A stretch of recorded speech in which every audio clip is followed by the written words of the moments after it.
Greetings, ladies and gentlemen. We are starting our unit on trigonometry, or trig for short. Trigonometry is an incredibly powerful mathematical tool that people have been using for a long time. It's used in construction, engineering, and physics, and just a whole lot of things. Sound involves trigonometry, but you're learning the basics of it this year. And before we dive into trigonometry, you have to remember a few things about triangles. And so that's what this assignment's about. It's got pretty much 3 little lessons in it. First one's about angles in triangles. Next one's about Pythagorean Theorem. And then our last one's about similar triangles. So it's kind of got 3 mini lessons in it. And they're meant to be reviews of things, though a lot of people might have missed the similar triangles thing because that's from Math 7, which you might have missed. So anyway, you're going to learn about it today. But first off, we're going to do a few examples from these angles of triangles. The angles in triangles add up to 180 degrees. And on this one, you're trying to get this angle. But to get this angle, you would have to know these 2 angles. We only know one of them. And so what we're going to do is actually use this triangle to help us get this angle. And once we have that angle, we can use those 2 to get this final one. And so, like I said, the angles in triangles add up to 180 degrees. So if we just call this x for a moment, x plus 53 plus 24 is going to equal 180 degrees, not 108, 180. And so if I just subtract off these angles that I know, so subtract 53, subtract 24, I'll get what my x value is, which is going to be x equals, I'm just going to use a calculator, 180 minus 53 minus 24. I get 103. So this is going to be 103 degrees. And now that I know that angle, I can actually get this one really easily because these 2 angles here are congruent. They are vertical angles. Anytime you have 2 lines cross, the angles opposite each other are going to be congruent. They're going to be the same. So if this is 103 degrees, this is also 103 degrees. So I'm going to put 103 degrees here. And now that I know these 2 angles, I can get this last one using that same property. The angles in a triangle add up to 180. So if I take 180 and subtract off these angles I know, subtract off 52 degrees and subtract 103 degrees, whatever's left over will be that angle. So I'm going to take 180 minus 52 minus 103, and I get 25. So this angle here is 25 degrees.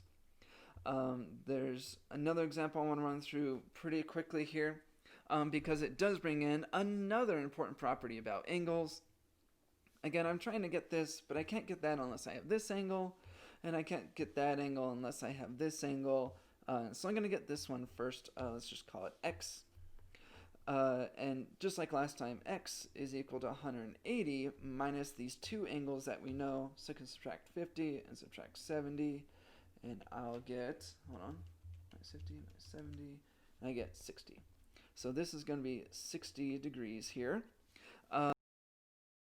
This one because this forms a straight line, and if you form a straight line, not that lines can be curved, but if you form a line, that means the angle, all 3 of these are going to add up to be 180 as well. So if I want to get this angle here, which we can just call y is going to equal 180 and then minus these 2 angles, so minus 50 and minus 60.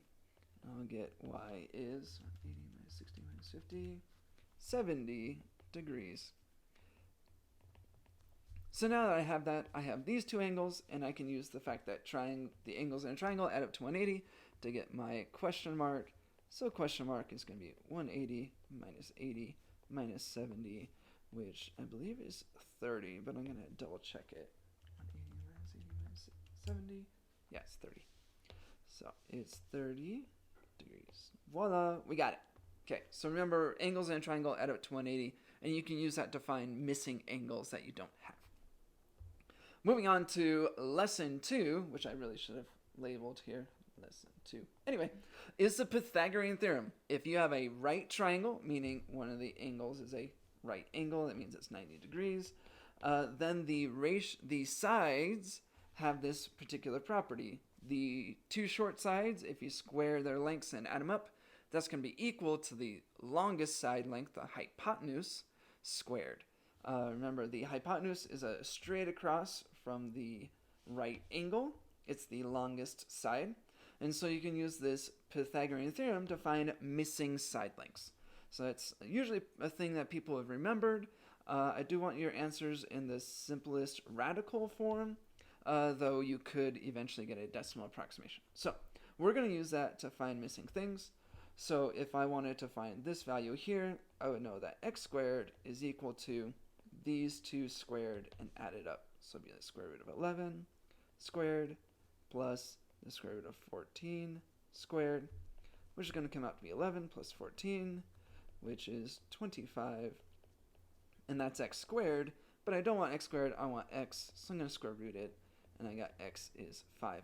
And normally when we square root, we do plus or minus, but since these are like actual physical lengths, we can't have the negative part, so we're just going to leave it as 5. So there's that one. Sometimes you're given the hypotenuse and you need to find a side length. You still set it up the same way. This is going to be your C, and then you can call this A or B, whatever. Let's call it A for now, and this can be our B value. So I'm going to know that 11 squared plus x squared is going to equal 16 squared. If I want to get my x value, I'm going to subtract 11 squared from both sides. I'll get x squared equals, you can put this part in your calculator, so 16 squared minus 11 squared comes out to be 135. And I'm going to square root this, and now I got x equals the square root of 135. The directions do say to put this in the simplest radical form, so I'm going to have to figure out the factors of this. Looks like 5 goes into that, and then 27, and 27 is made from 9 and 3, and 9 is made of 3 and 3. That's supposed to be another 3. So I can factor out a 3 and left over with a 5 and a 3. So this is going to equal 3 root 15. So that's my x value there. Hopefully you remember how to simplify radicals. Really at this point I'm okay if you just leave it like this, but really you should remember how to simplify. So practice simplifying as you do your assignment today. And then we got our last lesson, which is about similar triangles. Similar triangles have the same angles, but they don't have the same side lengths, but they are proportional, which means whatever you times the small triangle by to get the big one, on one side it's going to be that same number all the way around. And we'll show you what that looks like here. So we're just trying to state if the triangles are similar. So if these two triangles, which you got a triangle here, and then you got the bigger triangle here, if these are similar, then these sides are proportional. So if I look at this side length, I can figure out what it times by to get the big side length. So 7 times something, which let's just call it x, is going to equal 71. It's a bad 7. If I find out what that number is, just by dividing by 7, I know what my ratio of proportionality is here. I know what the side lengths are getting times by. Well, now that I know that, I can figure out this entire side length on the left side and see if I do 6 times that number, will it be this? So if I just add these two numbers together, I got 6 and 64, which comes out to be 70. Is 6 times this x value equal to 70? Well, I can test it out. 6 times my x value of 71 sevenths. Is that equal to 70? Hopefully you can kind of see already that that answer is no. Let's see, 71 times 6 is 426, and it'll be over 7. Does that equal 70? And, sorry. And no, the answer to that is not 70. It's actually 60.86, which is not equal to 70. And so you can say no. That's a bad no. I'm going to write it over here. It's just no, not similar. If these were similar, then this number over here would have to be 60.86 or whatever it was. Alright, so that's kind of a thing about similar triangles. We're going to do another similar triangle problem. On these ones, it is telling you they are similar. So whatever you times by to go from your small triangle to the big one is going to be the same on the other side.